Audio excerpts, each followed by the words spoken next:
नमस्कार दोस्तों, आप सभी का बहुत बहुत स्वागत है अपने संस्कृत वेदांत यूट्यूब चैनल पे। तो जल्दी से जल्दी जुड़ जाइए और सभी मित्रों के लिए लिंक को शेयर कर दीजिए। जिन लोगों ने अभी तक चैनल को सब्सक्राइब नहीं किया है वो चैनल को सब्सक्राइब कर लें, बेल आइकन को भी प्रेस कर लें, जिससे कि आने वाली और भी आगे की जो वीडियो है वो सबसे पहले आप तक नोटिफिकेशन पहुंच सके।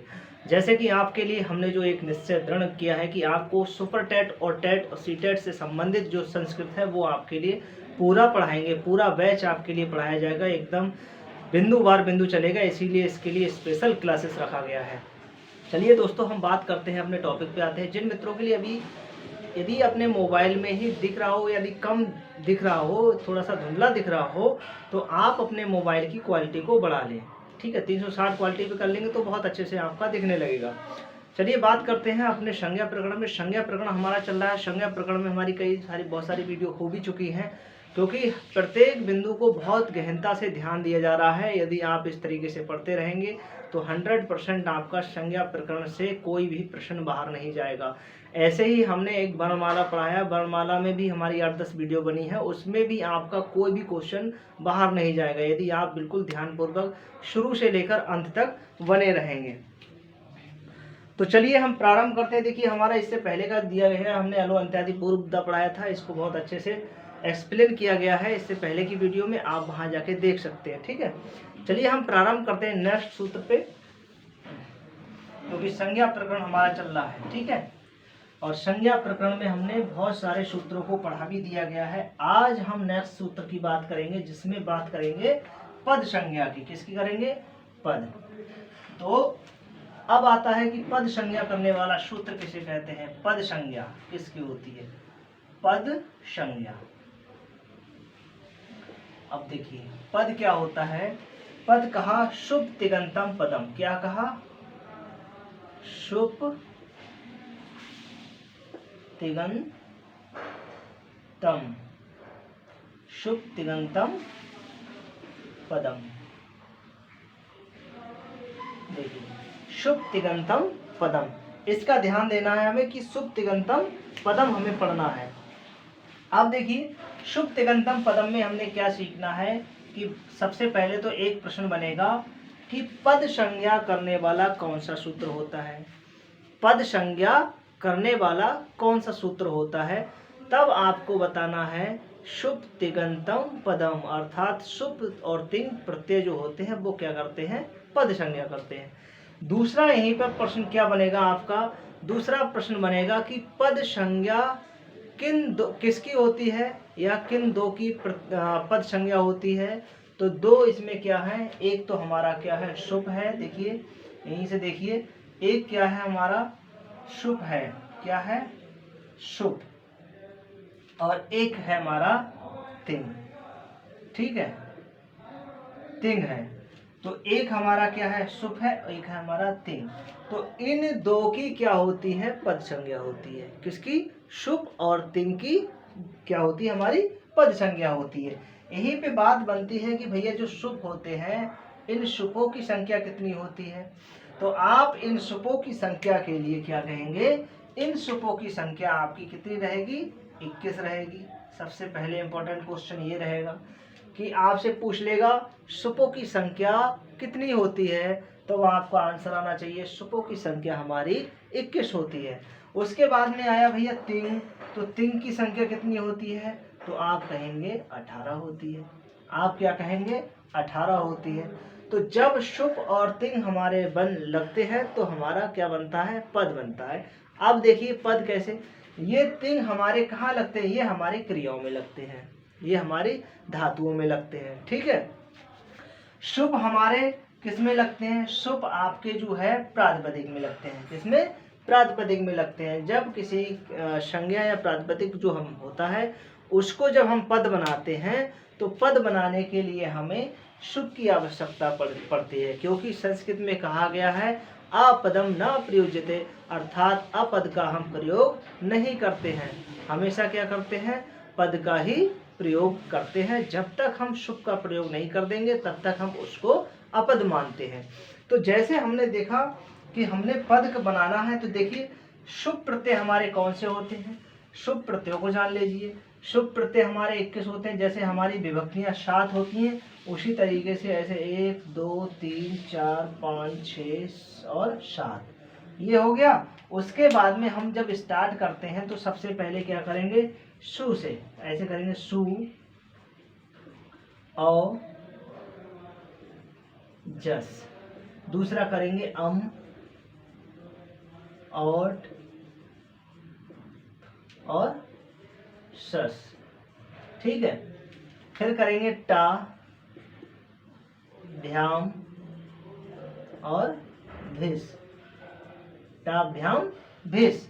फिर करेंगे गे, फिर करेंगे भ्याम, फिर करेंगे भ्यस,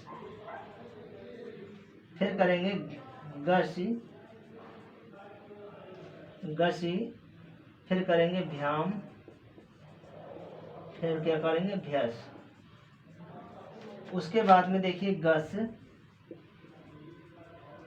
फिर करेंगे गस, फिर करेंगे ओस, ओस, फिर करेंगे आम, फिर करेंगे गी, गी, ओस और यहाँ पे करेंगे सुप। ये देखिए मित्रों, ये हमने लिखा है आपके, ये क्या है, शुभ विभक्तियां हैं, यानी कि शुभ प्रत्यय है। क्या है ये आपके शुभ प्रत्यय। इनकी संख्या आपकी कितनी है, 21 है। देखिए हमारे 7 हमारे इधर हो गए, यहाँ तक 7 हमारे ये हो गए, 7 हमारे ये हो गए, यानी कि 7 हमारे ये हो गए और 7 हमारे ये हो गए और 7 हमारे ये हो गए। तो 7 7 7 यानी कि 3 जगह 7 7 है, 7 तिया 21। तो 21 हमारे क्या हो गए, ये शुभ प्रत्यय हो गए। अब देखिए शुभ प्रत्ययों को जैसे हम बनाते हैं, पद बनाना होता है। तो ये सबसे पहले अगर आप संस्कृत में देखेंगे तो संस्कृत में जैसे हमने एक शब्द ले लिया राम, तो राम शब्द ये संस्कृत निष्ठ नहीं है, इस समय ये अपद है, इस समय ये अपद है। जब तक हम इसमें ये सु प्रत्यय नहीं रख देंगे, क्योंकि राम हमारा क्या है, एक है, एक वचन में है, तो हमने यहाँ पे क्या रख दिया, सु रख दिया। तो सु कहाँ से लाए, हमने इस शुभ से लेके आए। शुभ का विशेष संधि के माध्यम से शुभ के स्थान, यानी कि जब आप करते हैं तो सु को क्या कर देते हैं, विसर्ग कर देते हैं। तो ये शब्द हमारा क्या बन जाएगा, रामा। उसी तरीके से हम औ वाला करेंगे तो क्या हो जाएगा, फिर हो जाएगा रामो। और फिर हम जस वाला करेंगे तो क्या हो जाएगा, रामा। अब देखिए इसमें क्या हुआ है, इसमें हमारा सु लगा है, इसमें हमारा औ लगा है, इसमें हमारा जस लगा है, यानी कि यहाँ पर किसका प्रयोग करा, सु का प्रयोग करा है, यहाँ पर औ का प्रयोग करा है और यहाँ पर जस का प्रयोग करा है, किसका, जस का प्रयोग करा है। तो ये सब हमारे लगने पर क्या बन गए, पद बन गए। अब ये संस्कृत में प्रयोग आप कर सकते हैं। तो ये आया था कि शुभ, अभी तो हम क्या सीख रहे हैं, शुभ का देख रहे हैं ना दोस्तों। अभी हम क्या पढ़ रहे हैं, शुभ के लिए, क्योंकि इसमें दो चीजें मिली हैं हमें, एक शुभ मिला, दूसरा तिंग मिला। तो जहाँ शुभ लगेंगे वहाँ शुभ प्रत्यय लग के तब भी हमारा पद बनेगा, तिंग लगाएंगे तब भी हमारा वहाँ पर पद बनेगा। तो यहाँ पर जैसे हमने देख लिया, राम को देख लिया, किसी भी शब्द को देख लेंगे, चाहे आप हरि को देख लेंगे, चाहे भानु को देख लेंगे, चाहे किसी भी चीज को आप देख लेंगे, वहां पर क्या होगा, आप जब तक इनको नहीं लगाएंगे तब तक आपका पद नहीं बनेगा। तो जब तक आप इन शुभ प्रत्ययों को लगाते हैं तभी हमारा वहां पर पद बन जाता है। उसी तरीके से अब हम तिंग को देखते हैं, उसी तरीके से हम अब तिंग को भी देख लेते हैं। तो तिंग में क्या हुआ कि तिंग, अब तिंगों की संख्या कितनी है, तिंगों की संख्या हमारी कितनी दोस्तों है, 18। तो अब 18 तिंग जो हैं, इन तिंगों में देखते हैं कि जैसे आप 18 तिंग कैसे होते हैं, आपके 9 क्या होते हैं, ये परस्मय पदी होते हैं। क्या, परस्मय पदी क्या होते हैं, परस्मय पदी। आप देखते हैं जैसे आपका चलता है प्रथम पुरुष, फिर होता है प्रथम पुरुष, मध्यम पुरुष और उत्तम पुरुष, ऐसे आप होता है ना, 3 पुरुष होते हैं, वचन होगा हमारा एक, द्विवचन और बहुवचन। ठीक है, अब इसमें देखिए आप, आपका एक वचन में 1 2 3 4 5 6 7 8 9, तो ये स्थान कितने हो गए आपको? 9 दिख रहे हैं ना, 9 दिख रहे हैं। उसी तरीके से हम आप देखते हैं 9 हमारे परस्मैपदी होते हैं और 9 हमारे आत्मनेपदी होते हैं। आत्मने क्या होते हैं? आत्मनेपदी। तो आत्मनेपदी कितने होते हैं? 9 होते हैं। 9 हमारे क्या होते हैं? परस्मैपदी। तो ये भी हमारे इसी तरीके से होते हैं, ऐसे आपके मिलेंगे आपको। ठीक है, तो अब तिंग जो लगाया है, सबसे पहले क्या होता है यहाँ पर? तिप होता है। क्या होता है? तिप। तिप तस झी। ठीक है, उसी तरीके से आप जब इसमें चलेंगे तो आप यहाँ पे चलेगा ताम अताम ऐसे करके झा चलेगा। उसके बाद में यहाँ पर महीन आता है, वही मही। ठीक है, यहाँ पर जो आता है, तो यहाँ पर जो अंतिम आता है वो आता है वही और मही। क्या आता है? मही, ऐसे करके। ठीक है, तो यहाँ से क्या लिया है? गा लिया है, और यहाँ से क्या लिया है? ती लिया है। यहाँ से क्या लिया है? ती। तो इन दोनों को मिला के तब हमारा क्या बना? तिंग बना है। तब हमारा तिंग बना है, यानी कि इसमें हमारे परस्मैपदी भी है और इसमें हमारे आत्मनेपदी भी है। तो आत्मनेपदी की जो धातुएं हैं या हमारे परस्मैपदी की धातुएं हैं, उनसे जो जब हम लगाते हैं तब हमारा पद बनता है। जैसे हमने कहा पठ, हमने क्या कहा? पठ, और प्लस करा तिप। क्या करा? तिप। ठीक है, तो पा की इत्संज्ञा करके हलंत्यम से इत्संज्ञा और तस्लोपा से लोप करके क्या बचेगा? ती बचेगा।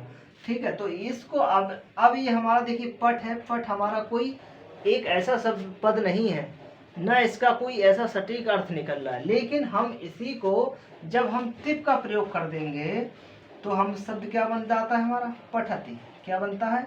पठति। अब पठति जो है हमारा क्या बन गया? ये हमारा एक पद बन गया। ये हमारा क्या बन गया? पद बन गया।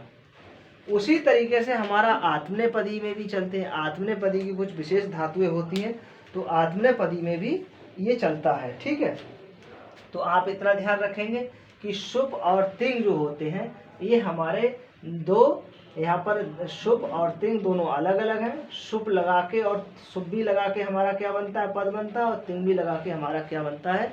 पद बनता है। तो शुभों की संख्या हमारी कितनी रहेगी? 21 रहेगी, और तिंगों की संख्या हमारी कितनी रहेगी? 18 रहेगी। उन 18 तिंगों में हमारा क्या रहेगा? एक तो हमारा आपका 9 आत्मनेपदी रहेगा, 9 परस्मैपदी रहेगा। ठीक है, इसका विशेष ध्यान देना है। चलिए, आप इतना समझ चुके होंगे, बस आपके लिए इतना ही ध्यान देना है, ज़्यादा और डीपली आपको नहीं समझना। डीपली कोई ऐसा प्रश्न आपसे नहीं बनेगा।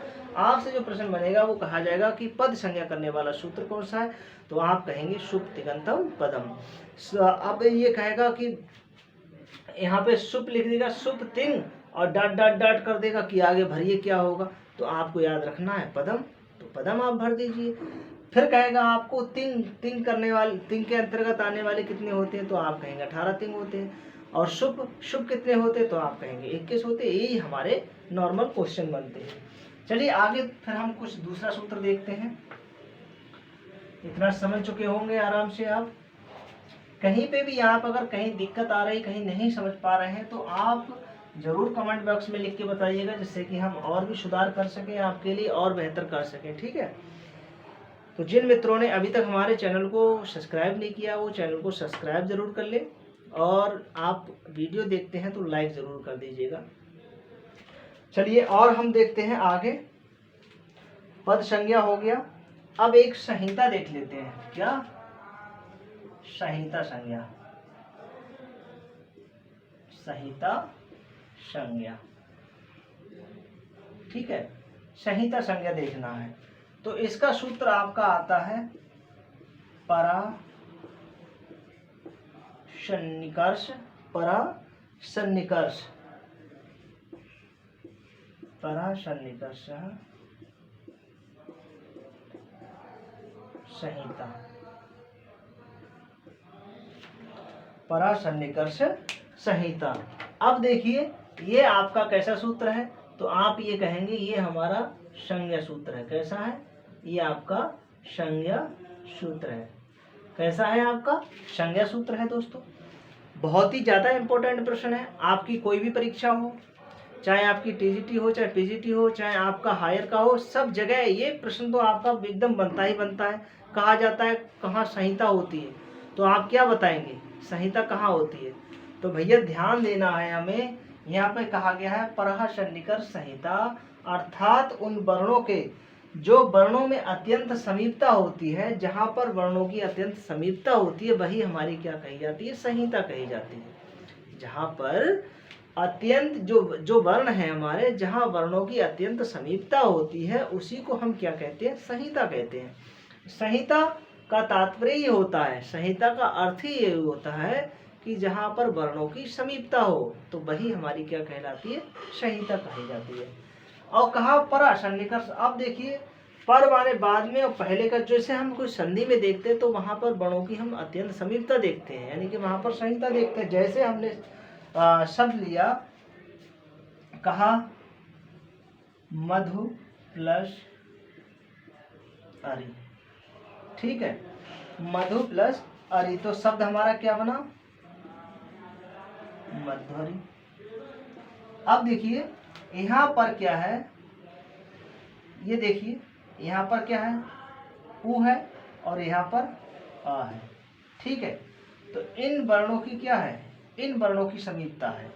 यहाँ पर उ और आ की क्या है? यहाँ पर समीपता है। इन वर्णों की, इन्हीं वर्णों की तो संहिता हुई है, यानी कि जो वर्णों की समीपता कहाँ है, यानी कि इसका लास्ट वाला और इधर वाले का पहला, ठीक है, पर वाले का पहला और पूर्व, जो पूर्व है उसका अंतिम वाला।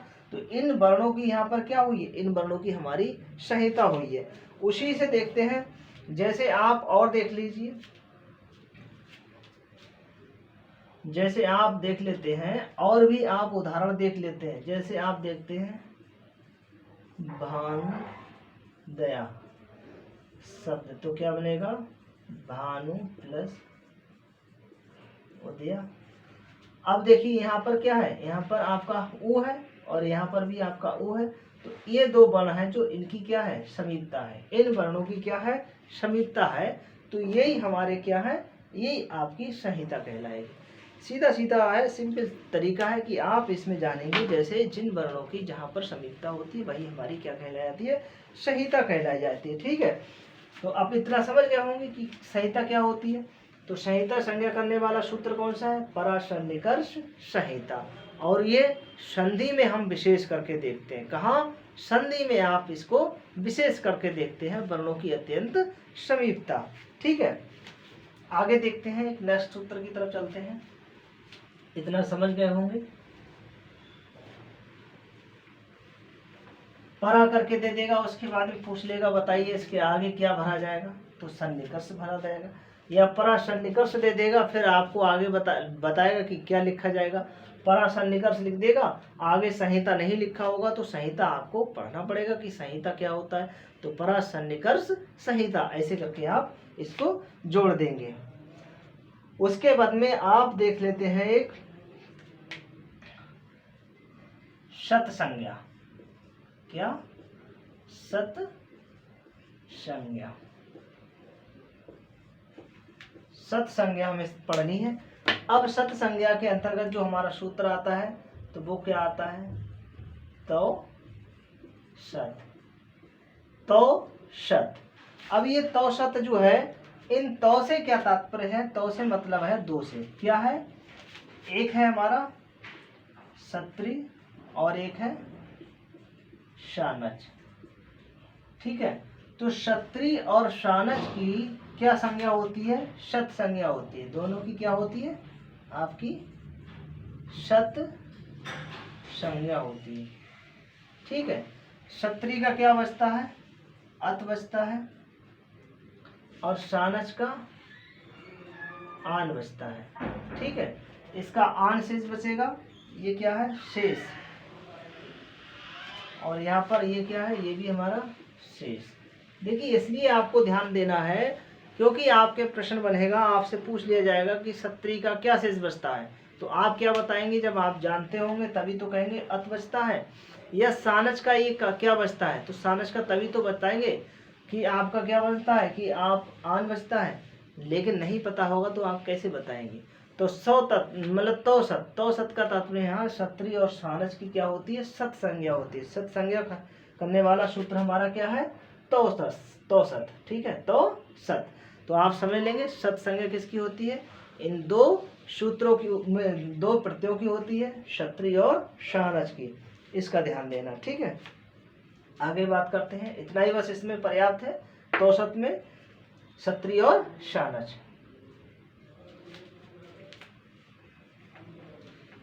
आगे और देखते हैं।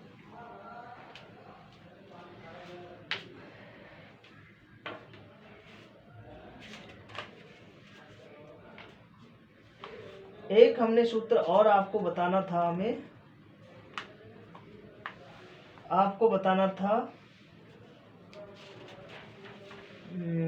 अक्तत्वतु निष्ठा बताना था।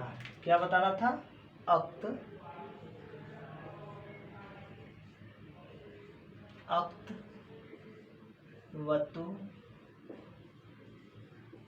निष्ठा। अक्तत्वतु निष्ठा। अब देखिए यहाँ पर अक्त है और एक अक्तवतु है।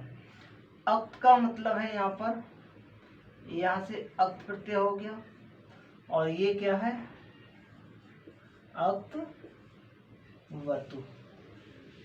अक्तवतु। ठीक है, दो प्रत्यय हो गए हमारे, अक्त और अक्तवतु। निष्ठा संज्ञा, अक्त अक्तवतु निष्ठा। अब देखिए यहाँ पर अक्त का क्या शेष बचता है? हमारा ताशेष बचेगा। यहाँ पर ये हमारा क्या है? शेष। ये शेष बचता है इसमें अक्त प्रत्यांत में। कत प्रत्यांत भी पढ़ा जाता है। कत प्रत्यय का शेष बचता है ता, और अक्तवतु का तवत। अक्तवतु का क्या शेष बचता है? तवत। ठीक है, इसका ये शेष बचता है, इसका ध्यान देना है। दूसरा, इन प्रत्ययों को कहा है, ये जो है कार्य की समाप्ति में इन प्रत्ययों का प्रयोग होता है। किसमें? कार्य की समाप्ति में क्या होता है? कार्य की समाप्ति में, कार्य की समाप्ति में इन प्रत्ययों का प्रयोग होता है। ठीक है, और ये दोनों प्रत्यय कैसे हैं? ये दोनों प्रत्यय आपके प्रत्यय भूतकालिक प्रत्यय कहा जाता है। क्या? निष्ठा जो होती है वो किसकी होती है? भूतकालिक प्रत्यय। किसकी? भूतकालिक।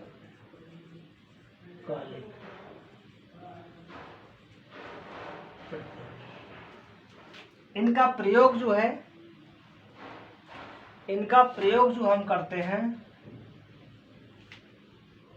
इनका प्रयोग जो हम करते हैं जब हम किसी वाक्य को बनाते हैं, जब हम किसी वाच्य को बनाते हैं, तो वाच्य में आप देखेंगे जैसे ये आपका आ गया, तो यहाँ पर जो कर्मवाच्य बनेगा या भाववाच्य बनेगा, इनमें हमें इसका प्रयोग करना पड़ता है। किसका? कर्मवाच्य या भाववाच्य में। इन दोनों प्रत्ययों का प्रयोग कहाँ देखने को मिलता है हमें? एक तो कर्मवाच्य में मिलता है और दूसरा हमें भाववाच्य। ठीक है, इन दो प्रत्ययों में हमें, मतलब इन दो वाच्यों में हमें देखने को मिलता है। किसमें? कर्मवाच्य और भाववाच्य। ठीक है, अब आपसे पूछा जाए कि वाच्य कितने प्रकार के होते हैं, तो आप कहेंगे वाच्य हमारे 3 प्रकार के होते हैं। 3 प्रकार के वाच्य होते हैं। नंबर 1 हमारा होता है कर्तृवाच्य, नंबर 2 होता है हमारा कर्मवाच्य, और नंबर 3 होता है हमारा भाववाच्य। क्या होता है? भाववाच्य। तो इन 3 प्रत्ययों होता है, लेकिन हमारा इनमें प्रयोग कहाँ मिलता है हमें देखने को? इनका प्रयोग हमें इन दो में मिलता है। किसमें? कर्मवाच्य और भाववाच्य में इसका हमें प्रयोग देखने को मिलता है। तो निष्ठा संज्ञा किन दो प्रत्ययों की होती है, सबसे पहले प्रश्न बनेगा कि निष्ठा संज्ञा किन दो प्रत्ययों की होती है दोस्तों। तो आप कहेंगे अक्त या अक्तवतु की निष्ठा संज्ञा होती है। आपसे बनेगा कि अक्त अक्तवतु निष्ठा जो होते हैं किन वाच्यों में प्रयोग होता है, तो आप कहेंगे आप कर्मवाच्य और भाववाच्य में इनका प्रयोग होता है। ये कहाँ पर लगाए जाते हैं, इनका जो होता है निष्ठा का क्या तात्पर्य है, तो कहेंगे आप ये कार्य की समाप्ति को क्या कहते हैं, निष्ठा कहते हैं। निष्ठा क्या कहते हैं, कार्य की समाप्ति को निष्ठा कहते हैं। दोनों प्रत्यय कैसे होते हैं, भूतकालिक होते हैं। जैसे उदाहरण में दिया हमने, उदाहरण में क्या दिया, उदाहरण में जैसे हमने दिया, हमने कहा गम प्लस अक्त, तो ये शब्द क्या बनेगा, गता बनेगा, ठीक है, गता। और इसी में हम कह लें गम प्लस और अक्तवतु, तो ये बनेगा गतवान। तो आपका क्या बनेगा, गतवान। तो यहाँ पर आपको ध्यान देना है कि हमें कैसे करके बनाना है। जब अक्त प्रत्यांत होगा तो गता बनेगा, उसी गम को अगर तवतु लगा देंगे तो गतवान शब्द बन जाएगा। ऐसे हम इनका प्रयोग देखने को मिलता है। जहाँ पर अक्तवतु जहाँ पर मिलेगा वहाँ वान वान लास्ट में लगा हुआ होगा, इसका ध्यान देना। कुछ छोटे विशेष शब्द होंगे जहाँ पर आपको ता मिलेगा अंतिम में, वहाँ आपको अक्त प्रत्यांत देखने को मिलेगा, ठीक है। ये आपकी एक पहचान रही प्रत्ययों की। आपको जहाँ पे भी अगर प्रत्यय मिलते हैं तो आप एक बार वहाँ देख लीजिए, जहाँ पर ता लास्ट में मिलेगा, छोटे शब्द होंगे, एक मतलब एक जानकारी के लिए मैं दे रहा हूँ कि जैसे छोटे शब्द मिलेंगे और आपको वहाँ पर लास्ट में ता मिलेगा तो समझ लीजिए वहाँ पर अक्त प्रत्यांत का प्रयोग हुआ है। जहाँ पर वान वान वान का प्रयोग हुआ है लास्ट में, तो समझ लीजिए वहाँ पर अक्तवतु का प्रयोग हुआ है। तो ये दोनों प्रत्यय हमारे कैसे हैं, ये हमारे निष्ठा संज्ञा करने वाले दो हमारे प्रत्यय हुए। तो आज तक के लिए बस इतना ही रखते हैं, नेक्स्ट वीडियो में फिर मिलते हैं। तब तक के लिए नमः संस्कृताय।